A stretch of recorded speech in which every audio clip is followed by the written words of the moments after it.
Hello everyone, कैसे हैं आप सब। आई होप सब अच्छे होंगे, स्वस्थ होंगे और मस्त होंगे और खूब मन लगा कर तो पढ़ाई कर ही रहे होंगे आप लोग। शिक्षा एक ऐसी शेरनी का दूध है जो जितना पिएगा वो उतना दहाड़ेगा। मंजिल मिल ही जाएगी भटकते ही गुमराह तो वो हैं जो घर से निकले ही नहीं हैं। हार और जीत हमारी सोच पर निर्भर है। मान लिया तो हार, अगर ठान लिया तो जीत। जिनके पास इरादे होते हैं उनके पास बहाने नहीं होते हैं। सीटेट आप लोगों को पास होना है, अच्छे नंबरों से पास होना है।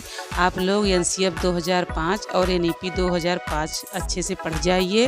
और कुछ चैप्टर होते हैं मूल्यांकन, बुद्धि, आनुवांशिकता व वातावरण, अधिगम सृजनात्मकता, विपरीतात्मक चिंतन, अधिगम विकार, इन सारे आप लोग चैप्टर को पढ़ जाइए, बहुत अच्छे से पढ़ जाइए। पियाजे, कोहलबर्ग, वाइगोस्की, स्किनर, चोमिस्की, इनकी थ्योरी आप लोग अच्छे से पढ़ जाइए। एक बार, दो बार, तीन बार पढ़ जाइए, जब तक आप लोगों को एकदम कॉन्सेप्ट क्लियर ना हो, अच्छी तरीके से आप लोग को आए ना, तब तक आप लोग खूब अच्छे से इसको कर जाइए। और कुछ निगेटिव और पॉजिटिव टैगवर्ड होते हैं, उसको आप लोग ध्यान में रखते हुए उसको अच्छी तरीके से कर जाइए, क्योंकि शिक्षण से बहुत सारे क्वेश्चन आते हैं। हमारे 75 नंबर के, हमारे 70 से 75 नंबर ऐसे ही होते हैं जो टैगवर्ड से आते हैं। तो टैगवर्ड को खूब अच्छे से कर जाइएगा। आप लोग जिन लोगों का सीटेट नहीं निकल रहा है, आप लोग को मेरे कहने से आप लोग चलिए, पक्का है 100% आप लोगों का इस बार सफलता मिल जाएगी 2024 में, और एक नौकरी आप लोगों की पक्की है। लेकिन हाँ, पहले आप लोग अपने सिलेबस को समझिए। सिलेबस को समझते हुए सीटेट का पहले आप सिलेबस को अच्छी तरह से समझकर अपनी तैयारी शुरू कर दीजिए। अभी तक अगर आप नहीं पढ़ रहे हैं, अपने सिलेबस को नहीं समझ पाए हैं, तो अब आप लोग समझ जाइए। अब ज़्यादा टाइम है नहीं हम लोगों के पास, अपना टाइम मत बर्बाद करिए, पढ़ाई करिए। तो अच्छी तरीके से अपने सिलेबस को समझ जाइए, उस तरीके से अपनी तैयारी करिए और परीक्षा पैटर्न के अनुसार ही आप लोग पढ़ें। क्योंकि परीक्षा पैटर्न आप लोगों को कैसे पता चलेगा। आप लोग प्रीवियस के जो पहले एग्ज़ाम अभी तक 2011 से हुए हैं नहीं, जो मतलब आप जितना कर सकते हैं उतना प्रीवियस के एग्ज़ाम जो अभी तक हुए उसको खूब अच्छे तरीके से कर जाइए।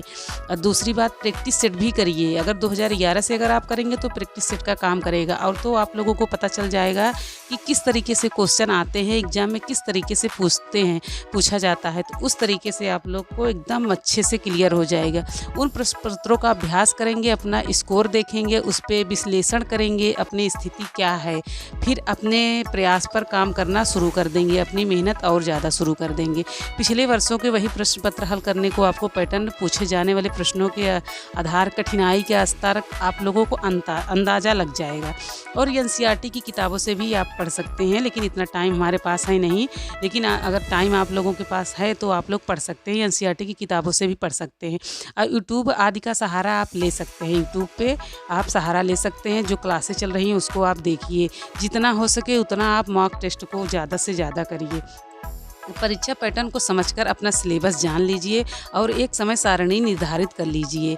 एक समय सारणी आप तैयार कर लीजिए, उसी समय सारणी पे, उसी पे आप अपनी तैयारी में जुट जाइए।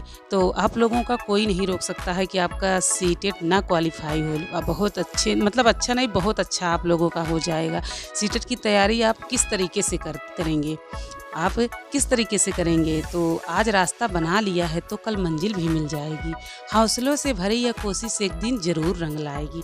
आप लोग अगर असफल हो रहे हैं तो उससे आप लोग घबराइए मत। आप मतलब ये समझ लीजिए कि हम पिछली बार कहाँ से चूक गए हैं। जहाँ से आप चूक गए हैं वहीं से आप लोग उठिए, आप लोग उसी पे अड़िग रहिए।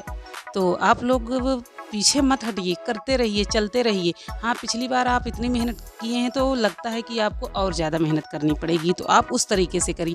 लेकिन हाँ, आप प्रीवियस एग्ज़ाम के अभी तक जो हुए हैं पेपर, उसको आप सॉल्व कर लेंगे। और जो मैं ये थ्योरी बता रही हूँ आप थ्योरी पढ़ लेंगे। और रही बात वाईटी पे, आप बहुत सारी क्लासें चल रही हैं, फ्री में चल रही हैं, लाइव क्लासें भी चल रही हैं, रिकॉर्डेड क्लासें भी चल रही हैं। उसको आप अच्छी तरीके से देख जाइए। पॉजिटिव और निगेटिव टैगवर्ड जो हैं उसको अच्छी तरीके से समझ जाइए कि क्या पूछा जा रहा है, कहाँ पे निगेटिव है। तो निगेटिव का भाई निगेटिव होता है, ठीक, पॉजिटिव का पॉजिटिव होता है। तो उस चीज़ को अपने दिमाग में बैठा लीजिए, उन कॉन्सेप्ट को आप समझ जाएँगे अच्छी तरीके से, आप पकड़ लेंगे अगर ना, तो आपका बहुत अच्छे से मतलब हो जाएगा। अभी टाइम है, 30 दिन का टाइम है, 30 दिन में आप दिन-रात एक कर जाइए। इस बार दिखा दीजिए कि हम सफल होके दिखाएँगे। आप एक मतलब अपने दिमाग में इतने अच्छे से बैठा लीजिए कि हमको सफल होना है तो होना है। आप एकदम से ठान लीजिए कि सपने को देखने से कुछ नहीं होने वाला है, सपने को जो हकीकत में हमको बदलना है और बदल के हमको दिखाना है। तो उस तरीके से एकदम से लग जाइए, तन मन धन एकदम मतलब त्याग दीजिए सारा सुख। और शाम को हाँ, नींद अगर आपको आ रही है, पढ़ाई में आलस तो लगती ही है। अभी फ्री का कोई रील देखने को बोल दिया जाए, कुछ भी वाईटी पे करने को बोल दिया जाए, या तो बोला ना जाए, आप खुद कर रहे हैं, आप लोग समझ सकते हैं कि भाई टीवी चल रही है तो उसमें आप लोगों को नींद नहीं लगेगी। सीरियल देख रहे हैं या कोई भी देख रहे हैं, कार्टून देख रहे हैं या कोई कहानियाँ देख रहे हैं, तो उसमें आपको नींद नहीं लगेगी जब तक आप पूरा नहीं देख पाएंगे। लेकिन पढ़ाई करते समय आपको नींद लगती है। तो लेकिन उसको भगाने के लिए आप क्या कर सकते हैं, आप सोचिए अपने एकदम अंदर से एकदम प्रेरणा लाइए कि हमको पढ़ना है, सफल होना है। तो वहाँ पे आपको नींद नहीं आएगी। लेकिन अगर पूरे मन से नहीं अगर सोचेंगे तो आपको नींद आएगी। तो आप धैर्य रखो, क्योंकि हर नया परिवर्तन आसान होने से पहले मुश्किल हुआ करती है।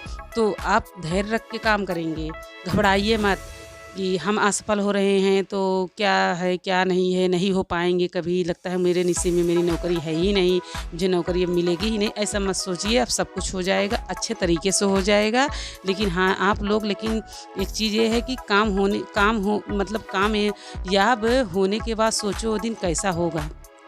आप लोग सोचते होंगे, मान लीजिए आप पढ़ने के बाद आप बुक को बंद करके रख देते हैं, तो उसके बाद आप सोचते हैं कि अगर मेरा निकल जाएगा तो क्या वो दिन होगा, कितना अच्छा होगा, वो पल कितने अच्छे होंगे। आपके माँ बाप, आपके भाई बहन जो भी इंतज़ार कर रहे हैं मेरा भाई सक्सेस हो जाए, मेरी बहन सक्सेस हो जाए, तो उनके बारे में आप सोचिए, उनको सोच के आगे आप बढ़िए। आप पीछे के बारे में मत सोचिए कि हम असफल हो रहे हैं, क्यों हो रहे हैं। तो आप अपने कमियों को ढूंढिए कि मेरी कमी कहाँ रह गई। हो सकता है मेहनत कम हुई हो, नहीं तो हो सकता है कि हाँ, कुछ पॉइंट से हम चूक गए हैं, कुछ गलतियाँ किए हैं। तो उस तरीके से आप लोग सोचिए। और सीटेट में आप ऑफलाइन हो गया है, तो सबसे मेन इम्पॉर्टेंट है कि टाइम को मैनेजमेंट करना है आप लोग को। तो मैनेज करना है, तो टाइम को देखते हुए हम आप एग्ज़ाम को देंगे, उस तरीके से देंगे कि देख कर कि हाँ, हमको इतने टाइम में इतना करना है। तो क्योंकि हम लोगों का कितने 2.5 घंटे का टाइम मिलता है, तो उतने क्वेश्चन भी रहते हैं, 150 क्वेश्चन भी रहते हैं। उसको माइंड में बैठा लीजिए कि हाँ, टाइम को मैनेज करना है। तो आपको मेरी वीडियो कैसी लगी प्लीज़ आप लोग बताइएगा कमेंट करके, फिर मैं नेक्स्ट वीडियो में आऊँगी लेके।